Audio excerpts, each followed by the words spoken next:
everyone, and welcome back to class.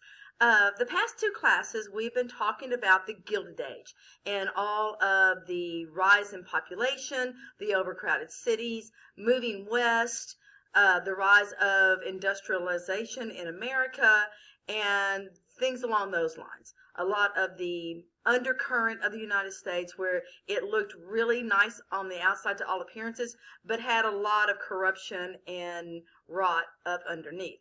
Well, today we're going to start talking about the Progressive Era. This is the time period from about 1895 through 1920 where reforms are going to be introduced that are going to help alleviate some of the bad things that were going on during the Gilded Age. I'm going to share my screen with you so you can see my PowerPoint here. And I'm going to move this picture up out of the way so that you can see it too. Sorry. During the Progressive Era, they had some very specific goals in mind that they wanted to accomplish. They wanted to allow more people to have access to the political process. So increasing the number of people that could vote, allowing people that were already given the right to vote, allowing them the ability to vote. They want to reform not only local government, but also state and national government. And they wanted to regulate big business. This is going to fall under a lot of different categories during this time period. But most of your progressives were middle-class men and women. By the time we get to the late 1800s, middle class has grown, and you have a lot of women who now can afford to have some kind of help come in and help take care of the kids, do some light housework. These were called tweenies. They were young girls that were like between 10 and 12 years old. They could come in and help out with some of the light housework and watching the kids. And so now they're going to have more time on their hands to be able to focus on social issues and volunteer work.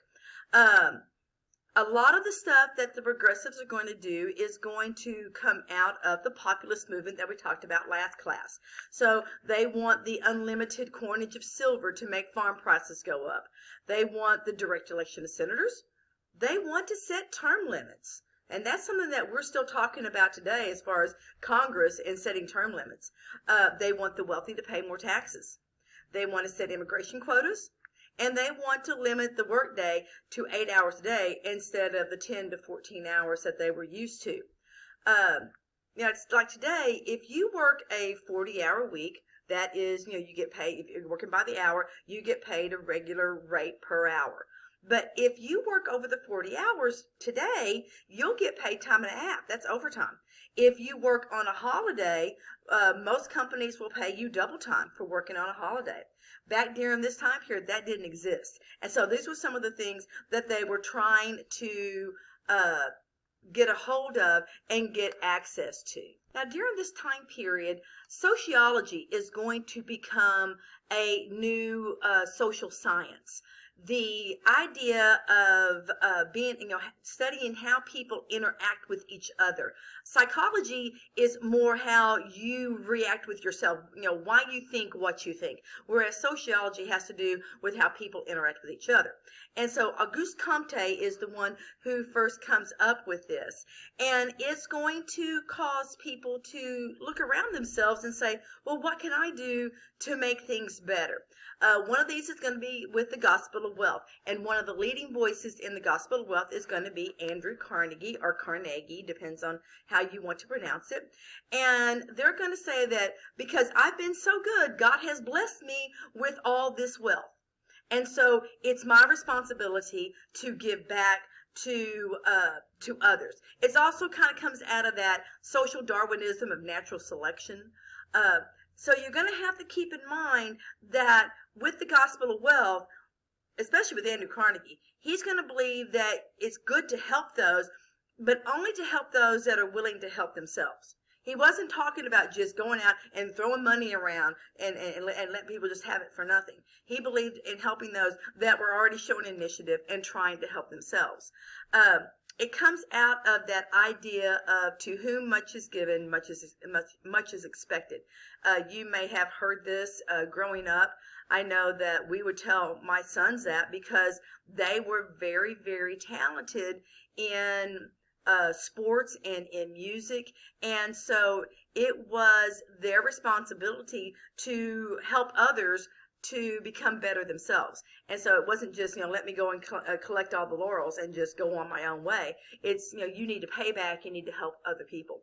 And so this is going to come out in something called philanthropy. Philanthropy is where these really, really wealthy people are going to give back to society. And it's going to show up in money being donated for museums, libraries, college campuses, music halls. So this picture right here, this is Carnegie Hall in New York City. And this is going to be funded by donations from Andrew Carnegie and his family. If you are familiar with the Dallas area, over in the southwestern corner of Dallas, there is a university called Dallas Baptist University. And over the past 25 years, they have exceedingly improved their campus with new buildings, chapels, dormitories, classrooms, and a lot of that is being funded by foundations like the Landry Foundation or Ebby Halliday's Foundation, the Pilgrim Group from Bo Pilgrim Chicken. And so they've gotten a lot of donations to be able to do those kind of improvements. And that's what philanthropy is. And so there's going to be a lot of that that's going to happen during the late 1890s and into the early 1900s. You're also going to have a group of journalists that are going to draw attention to what's going on in society. And these are going to be known as muckrakers. Now, to give you some background, a muckrake is a tool that a stable boy is going to use to muck out the stalls. And so when you're mucking out the stalls, you are dragging out the old nasty hay and replacing it with clean hay.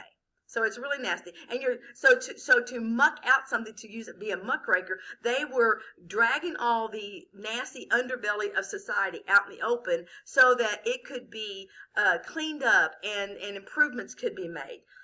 Some of your most famous muckrakers are going to be Jacob Riis, who writes the book How the Other Half Lives. A lot of the photographs that you can see were photographs that he will take, like this one here is a Jacob Riis. This down here, these are all Jacob Riis photographs. I'm going to move some of these over so you can see them from behind my recording. And so, in fact, he's even going to go so far as to grab Teddy Roosevelt, who was police commissioner in New York City at the time, and drag him over to the Lower East Side of New York and say, see, this is what it looks like. This is how people are having to live. Because wealthy people back then, today, they get into this thing of in their little cocoon, and they don't see what all goes on in places that they don't normally visit. And so Jacob Riis is going to be very good about drawing attention to the living conditions and how people are having to work over in the poorer parts of New York City. You have another lady named Ida Tarbell, and she is going to write this book right here, and she brings attention to the monopolization of the oil industry by Standard Oil. Another one is Lincoln Steffens. He's going to write a book called The Shame of the Cities, and it's about the corruption of the political machines and how they are controlling city politics and stuff like that. And then another one is named Upton Sinclair. Upton Sinclair is going to write a book called The Jungle, and its intention was to show the working conditions for meat packers in Chicago. And so if we don't, most of us don't know what it's like to be a meat packer. I had the fortunate experience to have a father-in-law whose dad owned a butcher shop, and so he understood how this works. But they have these giant cleavers that look like claws, and they spend all day with these heavy sides of beef or pork, and they're moving them around, and they're got knives cutting pieces up to make roast and steaks and ground beef and all that, and it's very dangerous, and it is very instances of damage they do to their wrist and to their hands and stuff is very deplorable. So he was bringing out that kind of information. But this is what the people read. I want to see if this plays so you can hear it.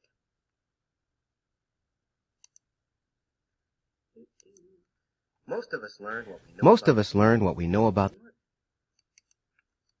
Most of us learn what we know about this country's meatpacking industry by reading Upton Sinclair's turn-of-the-century novel, The Jungle. It's the story of a Lithuanian immigrant, Jurgis Rutkus, who comes to work in one of Chicago's packing houses. What he finds is a world of exploitation, corruption, and filth. There was never the least attention paid to what was cut up for sausages. They would come all the way back from Europe, old sausage that had been rejected, and it was moldy and white. It would be dosed with borax and glycerin and dumped into the hoppers and made over again for home consumption. There would be meat that had tumbled out on the floor in the dirt and sawdust, where the workers had tramped and spit uncounted billions of consumption germs. The meat would be shoveled into carts, and the men who did the shoveling would not trouble to lift out a rat even when they saw one. The Jungle was a scathing indictment of the meatpacking industry, meant to stir the nation's conscience about the plight of the packing house workers. Now, what this is going to do in reality is everybody's going to, instead of focusing on how bad the workers had it, they're going to focus on what kind of food they've been eating. And it's going to cause this huge outcry from the public.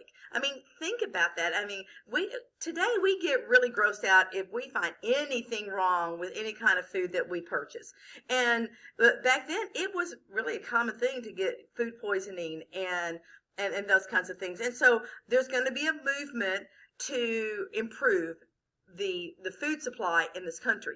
And that's going to lead first off to the Meat Inspection Act. And that's going to dovetail into the Pure Food and Drug Act. And so with the Pure Food and Drug Act, today we have got, you'll find this kind of a stamp on, or something similar to this, stamped on all your meat products, showing that usually it says USDA, which means the United States Department of Agriculture has had an inspector that has inspected the plant for cleanliness and sanitation. Now, does that mean that we, catch everything? No.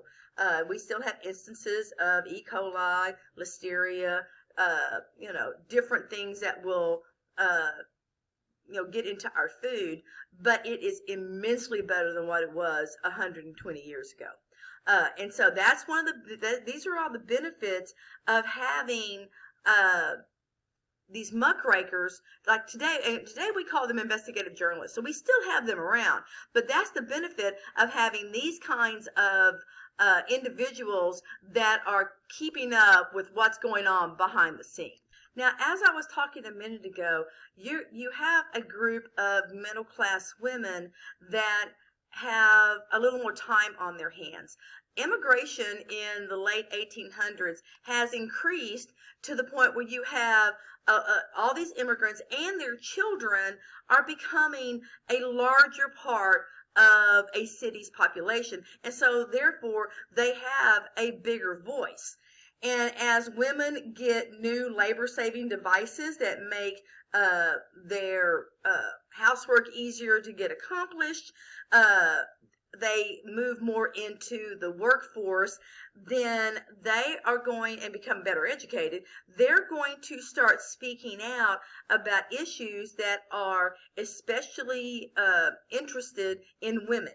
So yes, they are wanting to gain the right to vote. Now, women's suffrage and women pushing for the right to vote has been around since the Seneca Falls Convention from before the Civil War. But by the time we get into the late 1800s, it is starting to really gain momentum. And by the time we get into before right to 1920, then women will eventually gain the right to vote. So here are all your chart that shows a lot of your women and women in the workforce, the percentage of married women. Not all women, as we get into the early 20th century, not all women are going to get married as soon as they become of age. Now some will. My grandmother married at 14. and because she had my dad when she was 16. So still getting married young was out there, but women, more and more women are starting to move into the workforce and putting off marriage until they get into their 20s.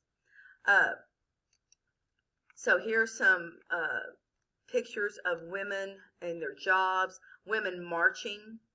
Now, women as a whole were not looked highly upon if they were speaking out like this. Women were kind of looked at like children. They should be seen and not heard. And it's gonna take a lot of courage for some of these women to finally stand up and say, I'm not going to put up with this anymore, and it's time for women to be heard. Also, notice how the women are dressed. This is going to run all the way into the early 20th century, where women are clothed from their neck to their feet. Because that's going to make a big difference when we get into the 1920s and women change their appearance and their ideas about things. Now, you have certain progressive presidents that are going to move on the scene starting in the early 1900s. Two of them are going to be Republicans, and one of them is going to be a Democrat. So Teddy Roosevelt is probably one of the most loved presidents of this time period. He was born a sickly child, and so he's going to spend his adulthood trying to prove that he was not a weakling and that he could do anything anybody else could. And he is going to be a big voice for change in America. He becomes president on the assassination of William McKinley. And he had been chosen as William McKinley's running mate for the 1900 election because New York State was tired of having him meddling in their stuff, because he was a stickler for doing things the right way. And so they were trying to get him out of New York State politics. And so he runs with William McKinley in the 1900 election, and they get elected. And the comments made by one guy to another, he's just one heartbeat away from being president. And sure enough, that's what happens. So in 1901, he becomes president. His domestic policy was known as the Square Deal. He wanted for everybody to get the same opportunity. Now, it doesn't mean it had 4 parts. It only had 3.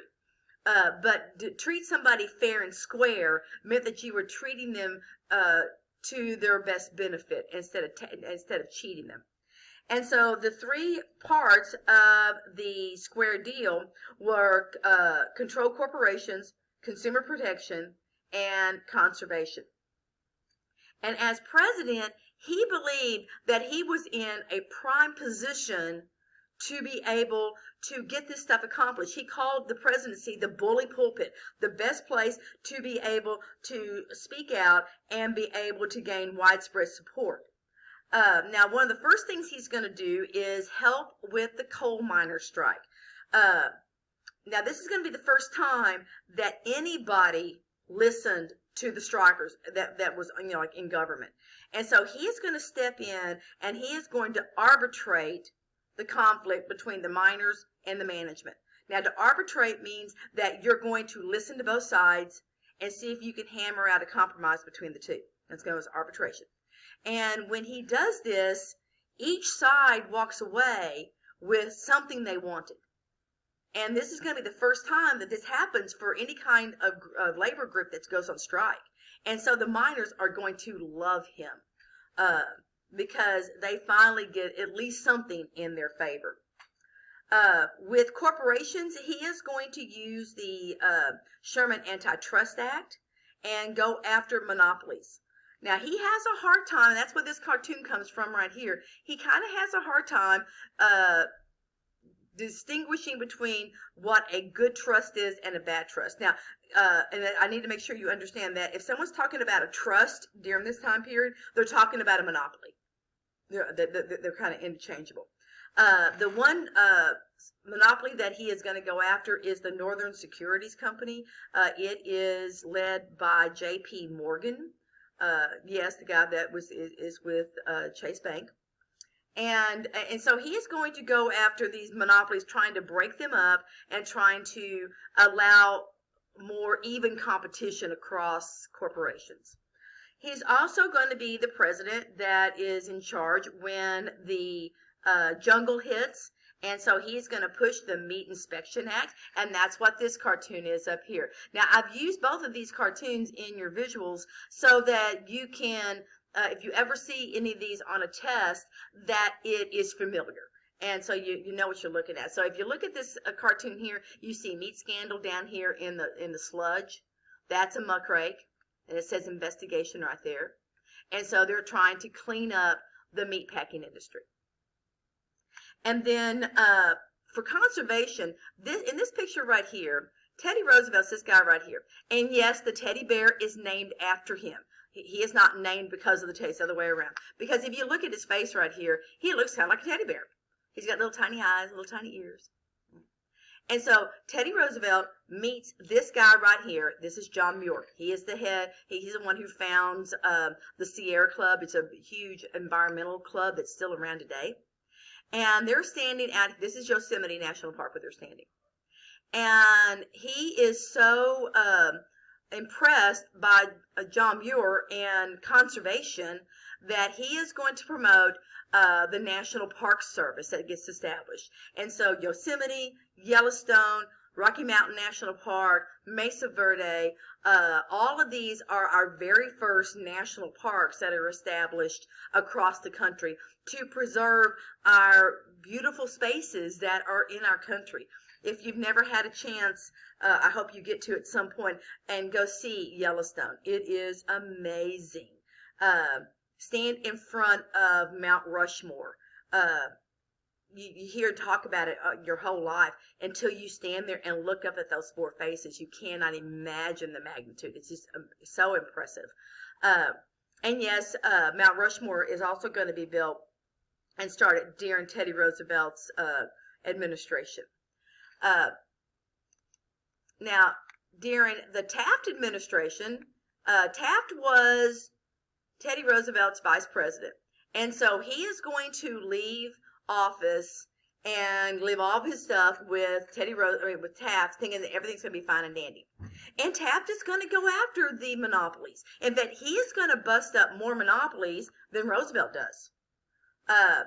But he did not really want to be president. Here he is right here. He's president. Here's his wife. She's first. She wanted to be first lady. He did not want to be president. And so he wasn't a very happy president. And when people are unhappy, they have a tendency to eat a lot. And so he weighs over 300 pounds. He's the president that got stuck in the White House bathtub.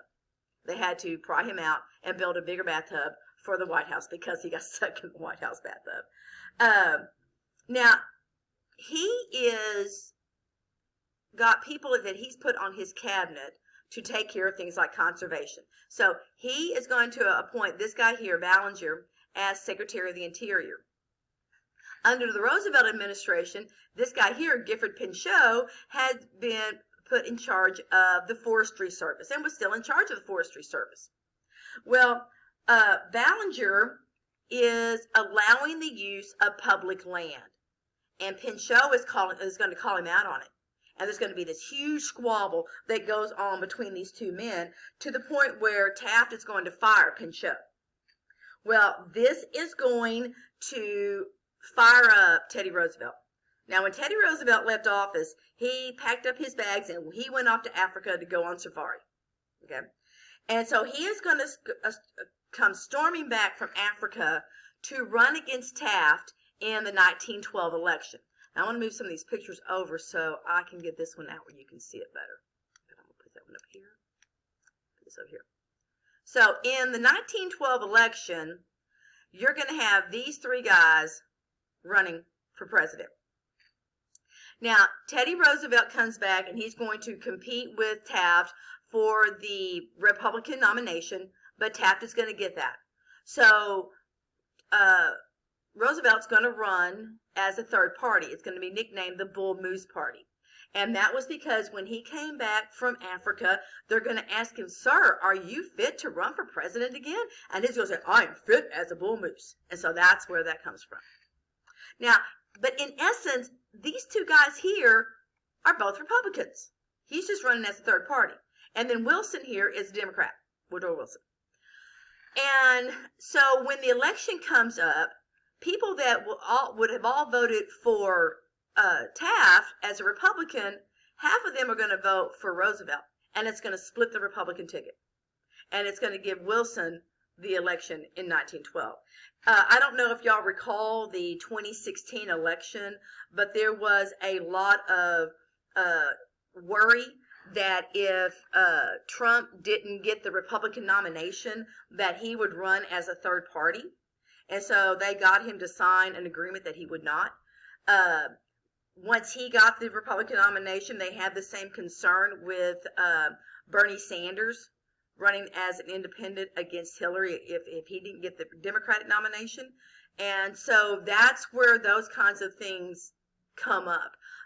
This won't be it's not the first time, nor will it be the last time, that a third party will cause a split in one of the major parties' tickets and give the election to the other party. Does that make sense? I hope so.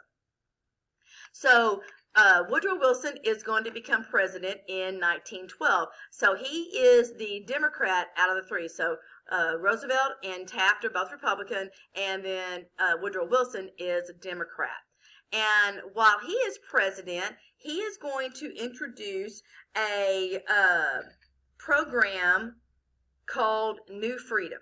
So once we get into the 20th century, you're going to start seeing certain presidents name their domestic policies. So we have the Square Deal under Roosevelt. Now you have the New Freedom under Woodrow Wilson. And he is going to do things that are supposed to stabilize the economy. You have the Clayton Antitrust Act that's actually going to put teeth into the Sherman Antitrust Act. He's going to establish the Federal Trade Commission that's going to be an oversight board on imports and exports.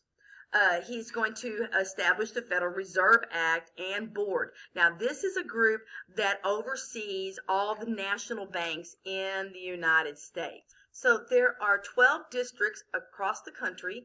So like my sister worked for the Comptroller of the Currency in this area, and these were the ones who oversaw the national banks as far as whether or not they were solvent.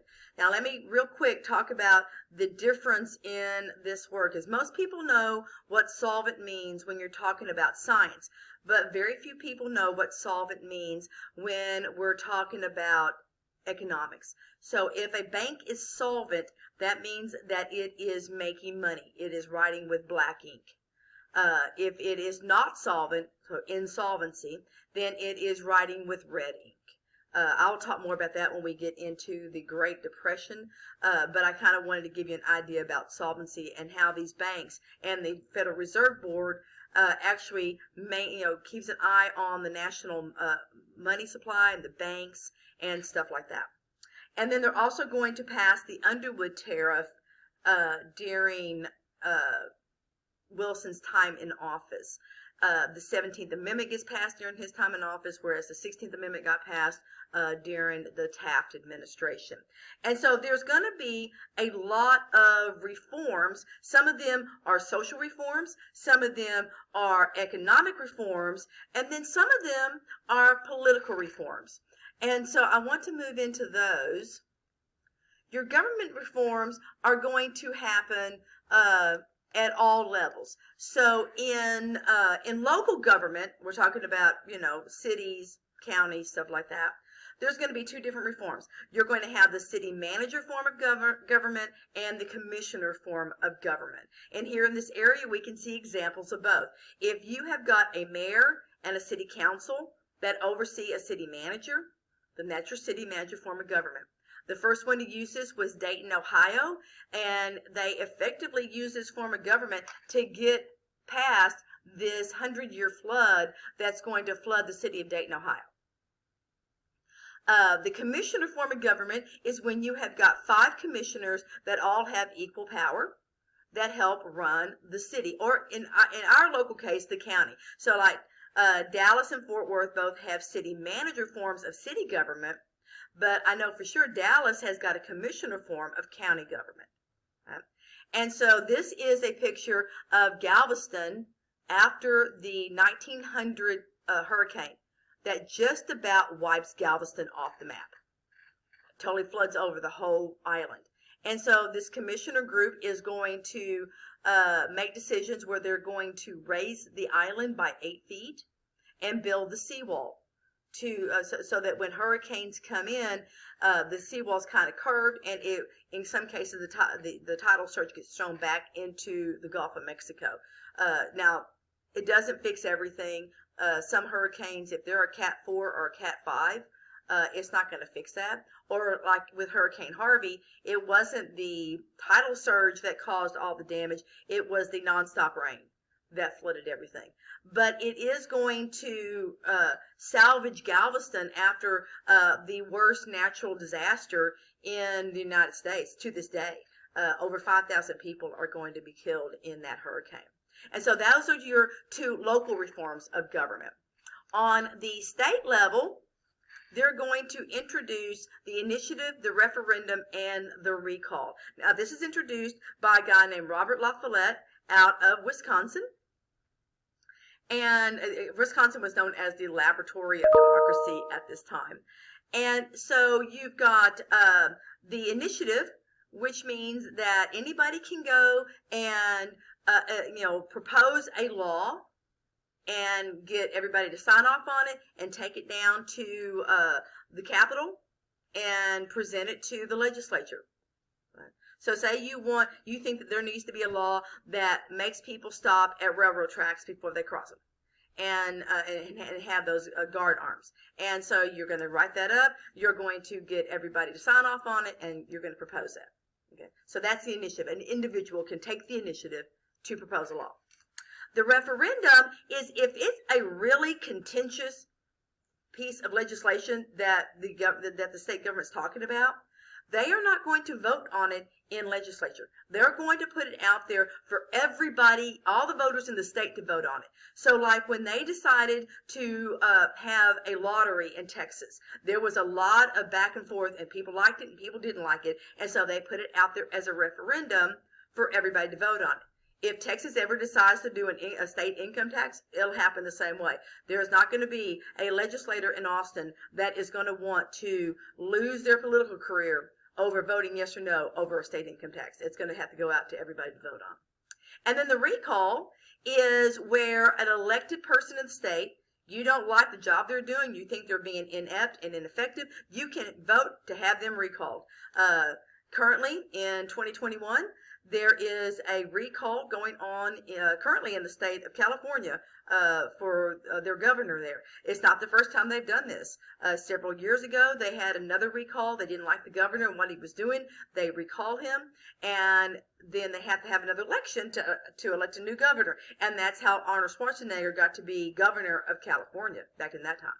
So those initiative, referendum, and recall. And then you also have got the introduction of the secret ballot.